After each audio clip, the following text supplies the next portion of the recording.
Hey everyone, I'm Sasmit. I'm recording this video to talk about my GMAT experience and how target test prep helped me through it. I'll start off with my background. I'm 27 years old. I'm from India. My academic background is in economics, and work-wise, I have close to 5 years of experience working as an analytics and strategy consultant. So about a year back, I decided to start preparing for the GMAT. I bought the official guide. I knew that my verbal is much weaker than my quant and DI, so I started going through the theory for critical reasoning and reading comprehension. Once I was done with the theory, I started solving the problems. For the harder problems, I was getting 1 and 3 wrong, which is not good. So I knew that I need more dedicated support. That's when I started looking for courses online. I was going through on the online reviews, and I think in the online MBA community there's almost a consensus that Target Test Prep is the best company out there. So that's why I decided to enroll for the 4-month dedicated study plan. I went for a longer duration plan because of my work commitments. I knew that some days I'll only be able to give maybe 1 hour, maybe 2 hours. So that's why I wanted a longer program so that I have that flexibility.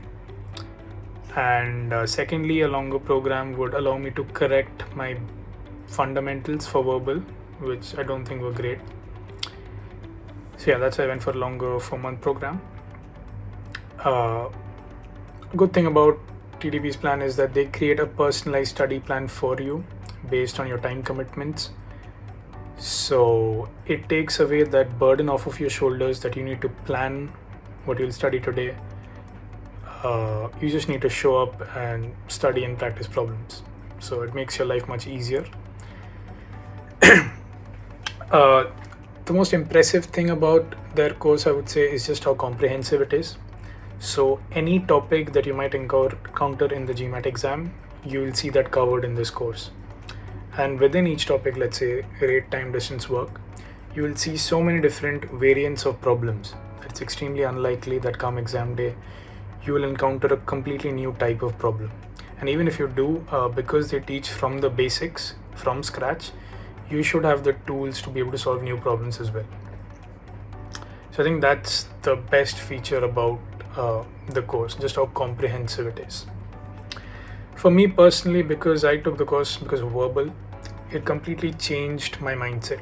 Right, earlier on, I think it's easy to eliminate 3 wrong choices and you've narrowed it down to 2. After that, if I'm not able to get the correct answer, I would go with my gut instinct. I would go with what sounds right, what feels right, with my intuition. But clearly that was not a good thing to do, right? So TDP taught me that you need to treat it like a science, right? Firstly, you need to look for wrong choices because it's much easier to conclusively say that an option is wrong than it is to conclusively say that an option is right. So that's the first change in mindset. Second is, once you have removed 3 wrong choices and it comes down to 2, you can't guess. You need to look for anything. It could just be one word that separates the 2 choices, but you need to look for something that gives you information that this answer choice is wrong. And I think that's where people that get really high scores on those scores, you can't guess once you've narrowed it down to 2. So yeah, that was my learning from this course when it came to verbal critical reasoning. Some great features they have is they have an error log, which was a real eye-opener for me because I saw that for quant I was getting a lot of questions wrong because of calculation mistakes or because I read the question wrong. So maybe the question asks for y, but I calculated x and selected x as the option. So, or it could be a simple calculation mistake. So even though you understood the questions, you got them right, but you still selected the wrong answer choice. And sometimes people brush these errors aside because they think that they know how to solve it, it's just a silly mistake. But if you don't address it, then the same thing will happen in your GMAT. So one thing I think TDP recommends is, especially for quant, if you can spend some time after you've solved it, maybe 3-4 seconds, to just reread the question and make sure that you are selecting what they're asking for. Just a simple check. And secondly, you also need to keep cleaner notes just so that you don't make simple calculation mistakes. So those were two key takeaways from the error log. Then they have bookmarks. I use bookmarks a lot to tag interesting and challenging problems so that I can review them later on before my official mocks.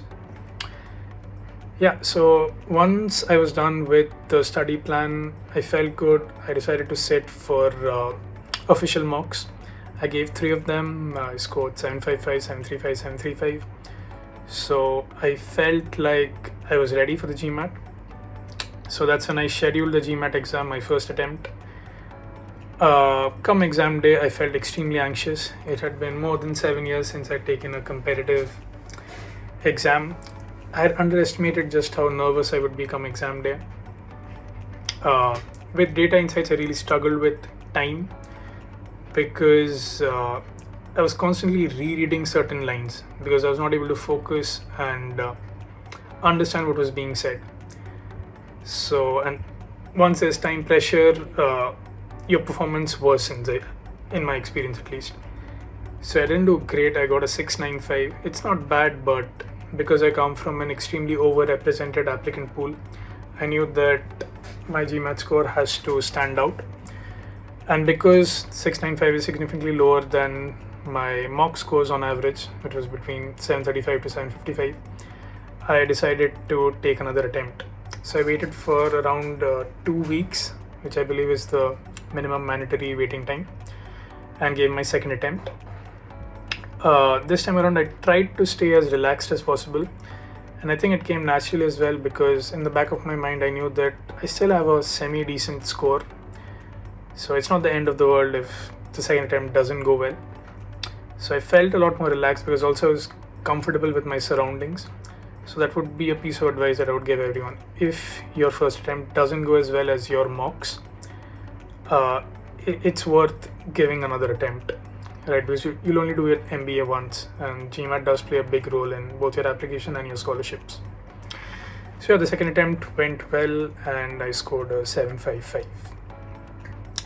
So pieces of advice for future applicants. Firstly, and it's an obvious one, but be consistent, right? Because of your work commitments or study commitments, maybe you can't set daily targets, but do set weekly targets and follow them. Because in GMAT, most questions are not super difficult. If you're given an unlimited amount of time, you'll probably be able to solve all questions. But what makes a difference is being able to solve them in limited time. And that can only come with practice and concept familiarity. So yeah, just be consistent. That's the most important one. The second would be don't try to look for other material. TTP's course is extremely comprehensive. I would even go so far as to say that you don't even need the official guide if you're going through the TTP course. Right? You'll encounter all the different types of problems from the GMAT syllabus. Third would be I don't know how you'll do it, but try to stay relaxed on exam day.